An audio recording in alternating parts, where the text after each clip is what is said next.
Bienvenue les passionnés dans mon univers où la spiritualité et la curiosité aussi sont des qualités.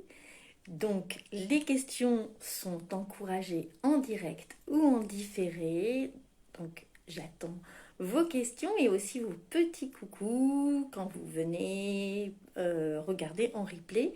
Comme ça, je saurai que vous êtes passé par là et ça fait toujours plaisir. Donc aujourd'hui, j'avais envie de vous parler suite à une question que m'a posée quelqu'un qui a fait tout un parcours avec moi de formation. Donc cette question me touche d'autant plus.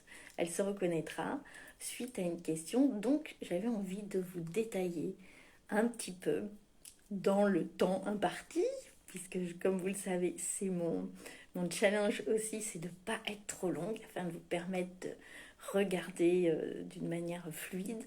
Donc, de vous parler de la voix rouge. Est-ce que vous savez un petit peu qu'est-ce que ça signifie la voix rouge? Alors, donc cette personne m'a posé la question parce qu'elle est avec moi dans la base. Si vous me suivez un peu, vous commencez à le savoir que moi, ma base, c'est le chamanisme transculturel. C'est une base parce que c'est un socle commun à tous les chamanismes, mais aussi parce que c'est par là que j'ai commencé. Et puis ensuite, j'ai reçu les enseignements justement de la voix rouge. Et donc cette personne avait envie d'en savoir un peu plus, puisqu'elle, elle n'est pas dans ce côté-là. Et la voix rouge, donc je vais vous expliquer évidemment ce que c'est. C'est la voix du chamanisme amérindien, donc amérindien du Nord. Donc moi j'ai été enseignée par le côté Lakota, donc c'est une culture plutôt yang, mais il y a plein de sortes d'Amérindiens des plaines, tout un tas de peuples. Les Lakotas, c'est ce qu'on appelle plutôt les Sioux, parce que c'est un peu, voilà, c'est une insulte hein, pour eux, donc je vous le dis parce que c'est vrai qu'on les identifie comme ça, mais en fait c'était un peuple ennemi qui a fait visiter aux Occidentaux et ils ont demandé qui c'est cela et en gros le guide qui était du peuple ennemi a répondu grosso modo c'est des connards, c'est ce qui donnait dans sa langue les Sioux. Et c'est resté, malheureusement. Donc ce sont les Lakota, si vous entendez Sioux, maintenant vous le saurez. Ce sont les Lakota, qui sont plutôt dans le nord des États-Unis à l'heure actuelle. Mais la voie rouge concerne, quand on parle de la voie rouge, c'est plus vaste que moi l'enseignement que j'ai eu est vraiment Lakota. Donc c'est plus vaste. Et bien entendu, ça veut dire que dans cette mouvance de différence, il y a des points communs. Coucou Ghislain, il y a des points communs. Et le point commun, on appelle du coup les points communs, notamment dans la religion, c'est ce qu'on appelle la voie rouge. Alors tu as demandé à me rejoindre, je pense que c'est une erreur, confirme-moi. Donc c'est la voie rouge. Et du coup, qu'est-ce que ça veut dire concrètement? Concrètement, ça veut dire que la spiritualité amérindienne, c'est déjà le fonctionnement, je vous en parle souvent, le fonctionnement en cercle. Tout fonctionne dans le cercle. Les cycles des saisons sont un cercle, les cycles de la vie. L'homme, selon la tradition Lakota, revient après la mort, donc c'est un cycle, ce n'est pas une mort définitive.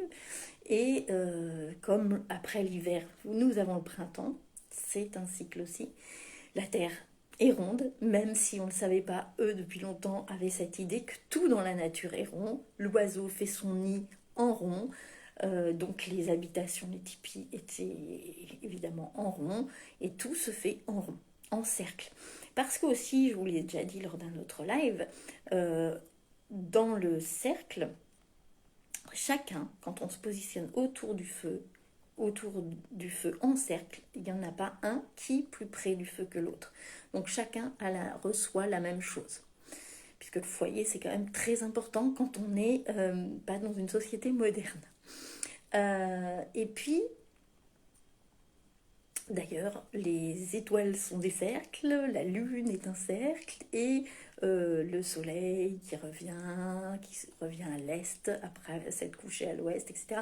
Il y avait vraiment une observation, il y a encore hein, pour beaucoup une observation, pas pour tous malheureusement, parce que bon, la modernité touche tout le monde, merci pour les cœurs. Donc il y a toujours cette notion d'observation de la nature et quand on observe la nature, on voit que tout fonctionne en cercle. Vous avez les cultures qui mettent en avant le mandala, c'est une autre façon de mettre en avant la médecine du cercle. Là, chez les Amérindiens, c'est exprimé comme ça. Donc, première chose, tout est en cercle. Et une grande observation de la nature, l'animisme. L'animisme, ça veut dire que, comme on fonctionne en cercle, personne n'est au-dessus de personne. C'est-à-dire qu'on va autant respecter les humains que les plantes, que les animaux, que tout ce qui existe, les minéraux. Et quand on va récolter quelque chose ou prendre quelque chose dans la nature, ou chasser même, on ne va pas, on va prendre que ce qui est utile, que ce dont on a besoin. C'est pour ça que c'était tellement incroyable quand les Amérindiens ont vu le massacre des bisons, c'était juste impensable. En plus, le bison est au centre de tout ce qui leur fournit leur habitat, leurs vêtements, leur nourriture, etc. Donc eux, c'est extrêmement sacré. Donc le massacre des bisons était... bon, c'est violent, hein, de toute façon, mais là, pour le coup... Et donc on ne prend que ce dont on a besoin et on dépose une offrande pour remercier. Donc on se connecte à l'esprit de ce qu'on prend et on dépose une offrande. C'est fait en conscience. C'est j'ai besoin, je prends, mais je rends grâce. Je rends grâce. Parce que on ne se sent pas supérieur à ce qu'on prélève. Simplement, on a besoin, donc on va rendre grâce de pouvoir avoir ce dont on a besoin dans la nature. Donc voilà, ça c'est très important de se rendre compte de ça. C'est vraiment les piliers de la spiritualité amérindienne, donc de la voie rouge.